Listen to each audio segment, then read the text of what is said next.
If we ever needed a time for new ideas and expansion in relation to employment, this is it. And we believe that the arts are part and parcel that will give us that new vision for a new future. Thank you.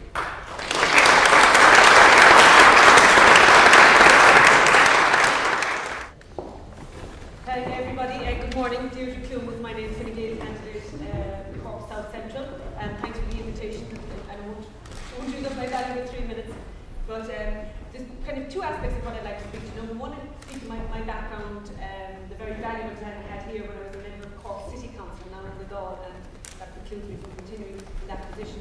But I was a member of the Arts Committee in that council, and became very much aware of the need for ensuring that we have that arts are supported in our communities and that artistic endeavours are supported in our communities. We need, as a local authority, as a public representative, we recognise the need to encourage an audience and to develop an audience, because that's very much part of the artistic and cultural life of our city and its surroundings. I was also Lord Mayor of Cork during the time we were City of Culture, or European City of Culture, and I met many of you in that period. It was a very vibrant time in our city, in the life of our city, and there's a strong legacy from that time that we continue to build on across the literature, visual arts, music and drama. So I firmly believe that arts is to be rooted in our communities. And I also, on the other hand, recognise that very much there's a value, an economic value, both to our city and to our country. We have 5.5 million visitors to this island every year, and arts and cultural identity are very much part of what attracts people to this island. So I suppose it's again a follow-up on the Farm Lee initiative. It needs to be artistic endeavours to be supported and developed to ensure that we have a product to attract tourists. For this reason, it is very important. Cork is promoting itself abroad as a tourist destination, and our arts, culture, and the infrastructure that we have invested in and that we continue to develop in our city is a very important element in that. Ultimately, at some stage, the dockland will be developed in this city, and arts and culture will play very much an important role in that, and it has been a theme in all the policy documents that Cork City Council has produced. Gael have recognised the value of the arts. Our spokesperson in the area, Jimmy Deenan, has prepared a policy document, which I haven't a copy of with me here, but it will certainly get to you and for distribution afterwards. We want to see arts and culture at the cabinet table. We want to develop a cross-departmental body because we believe that it's just not one single entity on its own, across education, economic, ministries, and also communications and technology. Communications, as has been mentioned before, are very valuable now in ensuring that artistic endeavours get to every corner of this island. We want to look at, under the new DDT, Digital Terrestrial Television, establishing a channel, look at the Arts Council in establishing a dedicated channel to ensure that Irish film, music, drama is distributed to every corner of the country. So my bell has gone. There are lots of other areas that we have in our policy, but most important, I think, is the fact that there's economic value. There's also, and particularly on a day like today, Valentine's Day, it's good to come to something that's, we take a step back and look at something that's so much part of our identity, our artistic and our cultural life and our music life. It's always been our identity. It continues to be very strong trading element in our economic infrastructure. We hope to support it and to continue with this, and I certainly think the policies we're developing put arts and culture at centre stage, and thank you everybody for your attention. Morning everybody, my name is John Adams. I'm an independent candidate under the umbrella of On Cobble Cobble, the People's Convention, or CPPC. Creativity is the essence of the arts. Everyone from musicians, poets, theatre, film, visual arts, crafts and dance is so important to every country. Art is good for the soul, the intellect and art appreciation only enhances our understanding of life itself.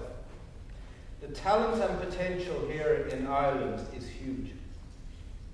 It's unfortunate that many of the people running the arts and recent governments have had very little real understanding of the importance of culture and how to make it flourish and promote it in a meaningful way to the public.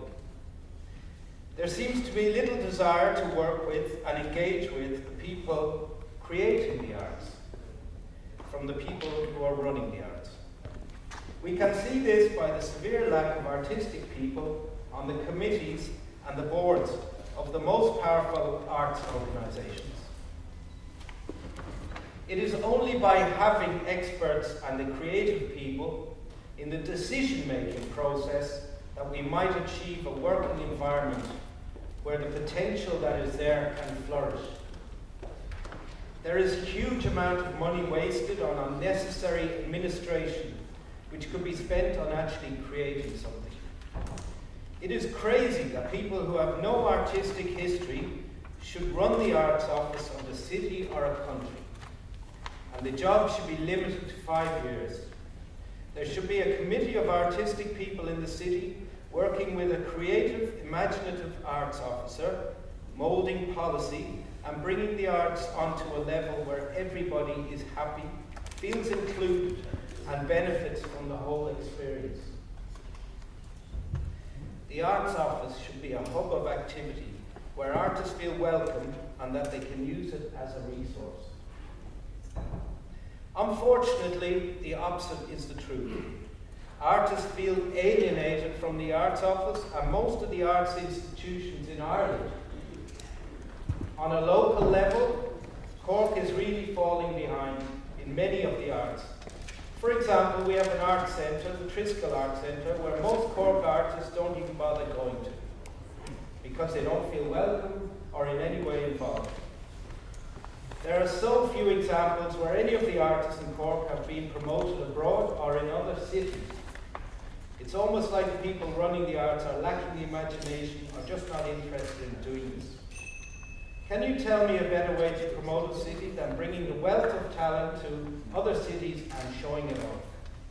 I am batting for the artists and trying to give them every chance to bring their magic to the public. Thank you. Thanks for the invitation. Friends, for me the key issue in this discussion is the question of public funding for the arts and the question of the cutbacks that loom over the arts sector over the next number of years. And I feel that if there's to be a real discussion and a real debate today, that is an issue that needs to be addressed in a real way. I would feel that you can have worthy aspirations for the arts and say many worthy things about the arts. But the key question is, where do you stand on the issue of the cuts? Because if you support cuts, it seriously undermines the worthy words and the worthy aspirations. One of my favourite plays is the play Galileo Galilei by the great socialist playwright Bertolt Brecht.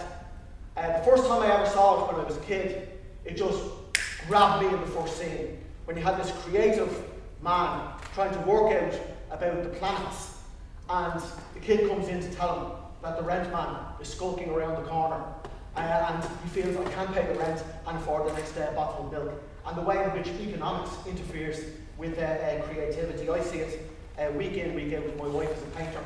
And you know, when you get the form back from the Arts Council, there's no grant this year.